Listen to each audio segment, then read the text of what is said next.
valves provide 25%, 50%, 75%, and the last one is 100% capacity of compressor.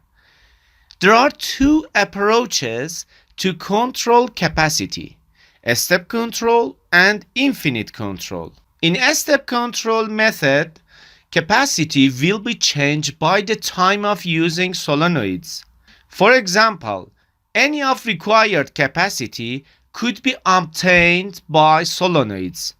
Notice that in a starting time of screw compressors, capacity should be 25%. So, with this capacity, bearing and compressor receive the lowest torque.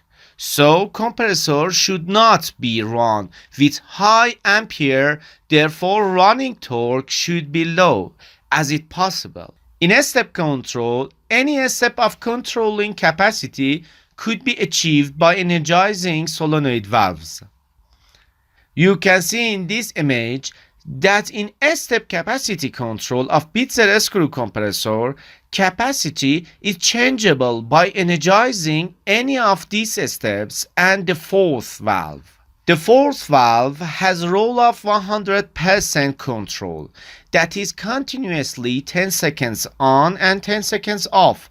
Also, in 100% of capacity, only solenoid number 4 or CR4 is 10 seconds on and 10 seconds off.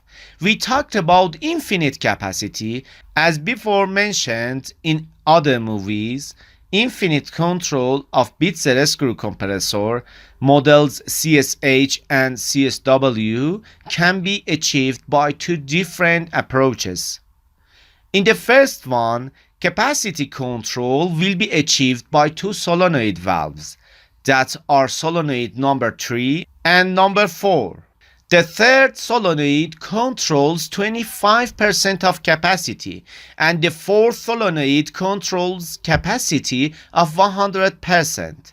So, in this method, solenoid number 3 or CR3 should be online in the starting, and for decreasing capacity, we can use solenoid number 4 or CR4 to increase capacity.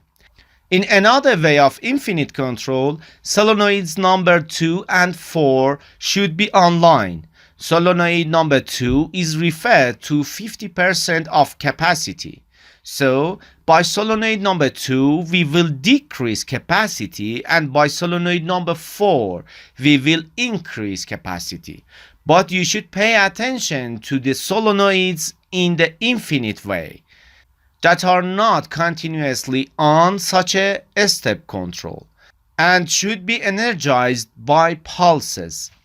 Now, we review information of capacity control by real part of a CSH Bitzer screw compressor. This compressor has 4 solenoid valves, 25%, 50%, 75%, and the last one is 100%.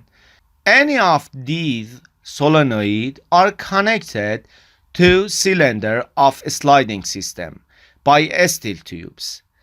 These 4 steel tubes are connected to different parts of cylinder. So, when the capacity is 100% or CR4 is going to be energized, oil will be injected to cylinder and piston moves along the cylinder by force of injected oil. So, piston rod shifts this force to a slider that can control capacity of compressor, which will be discussed in another movie. A spring is another part of this collection. Force of a spring causes capacity or piston come back to 25% position. Without a spring, capacity remains just only in one position, that is 100% capacity. So, with understanding process of working, especially in a screw compressor, we can take a right decision to choose best logic control of a screw compressor.